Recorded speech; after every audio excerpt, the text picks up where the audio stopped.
Welcome once again, ladies and gentlemen, boys and girls, to Mysteries from Beyond the Other Dominion. I'm your host, Dr.Franklin.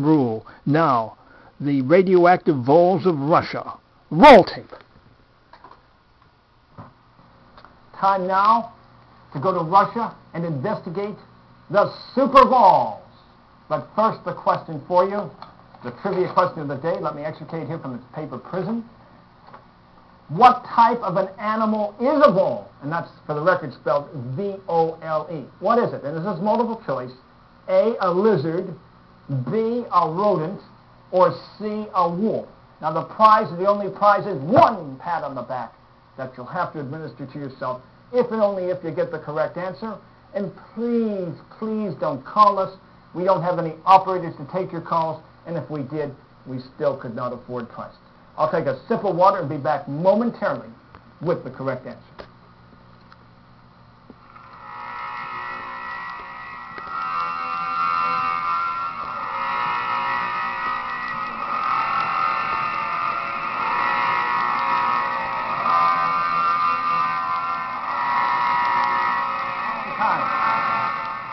What type of an animal is a vole? A lizard, B, a rodent, or C, a wolf?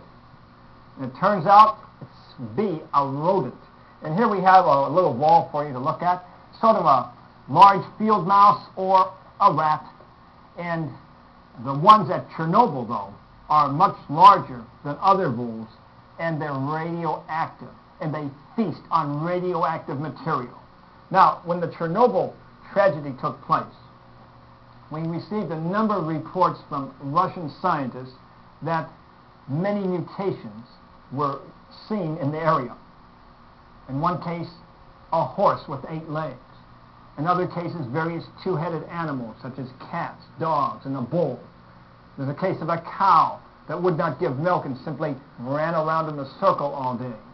Also, a pig that had the body of a dog, and certain 3-legged animals, those with 1 eye or 3 eyes. All types of mutations have been reported. However, the question is, how reliable are those reports? Because they did not have any genuine photographic proof. However, with the case of the voles, we have the statements of several American scientists who did visit Chernobyl and claim that these are the most contaminated creatures on Earth. In fact, we have a statement here from Dr. Ruehl, a professor of biology at the University of Georgia. And let me read his statement.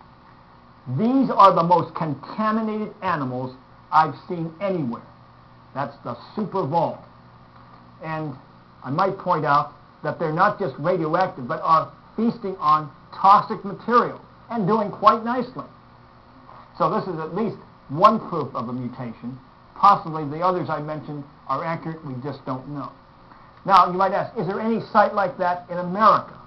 And it so happens there is such a site, and that is up in Washington at what's now known as the Hanover Nuclear Reservation, where the Hanover Nuclear Power Plant had been. It's now been closed down, but it's said to be the most contaminated area in America. Yet, literally, the deer and the antelope are playing there, as well as many other species of animals. There's said to be 205 bird species, including ducks, urans, and others. But what's interesting is some of these are endangered. They're not doing well anywhere else, but up at Hanover, this most contaminated site in America, they're thriving. And I might just read the statement here from another expert, and this is Laura Smith from the Nature Conservancy in Seattle. Her statement, it's really incredible to think of the toxicity of some of the stuff out there, and the fact that it can exist side by side with all this diversity is pretty amazing. And I think it is. Now, there is a major difference, however. None of the creatures up in Washington are reported to be mutated or deformed in any way. They're perfectly natural, whereas the creatures over in Chernobyl are all deformed. So I think in both cases, we actually have evidence here for extraterrestrial life. I'm not suggesting that the SuperVoles are living, say, on Jupiter, but that no matter where you find a planet that has an inhospitable atmosphere, what we might consider a toxic or poisonous milieu, some type of life will still find a way to evolve within the confines of that planet's characteristics. And, in fact, as I've said before, I maintain that on every single planet in the cosmic backdrop, we will find an entire spectrum of entities ranging from lower to higher embodiments, none of which are necessarily humanoid, English-speaking, or intelligent, but certainly alive. And the proof of this comes from Chernobyl and Hanover, entities thriving in totally toxic conditions. If on Earth, why not on Jupiter, Neptune, and other planets throughout the cosmos?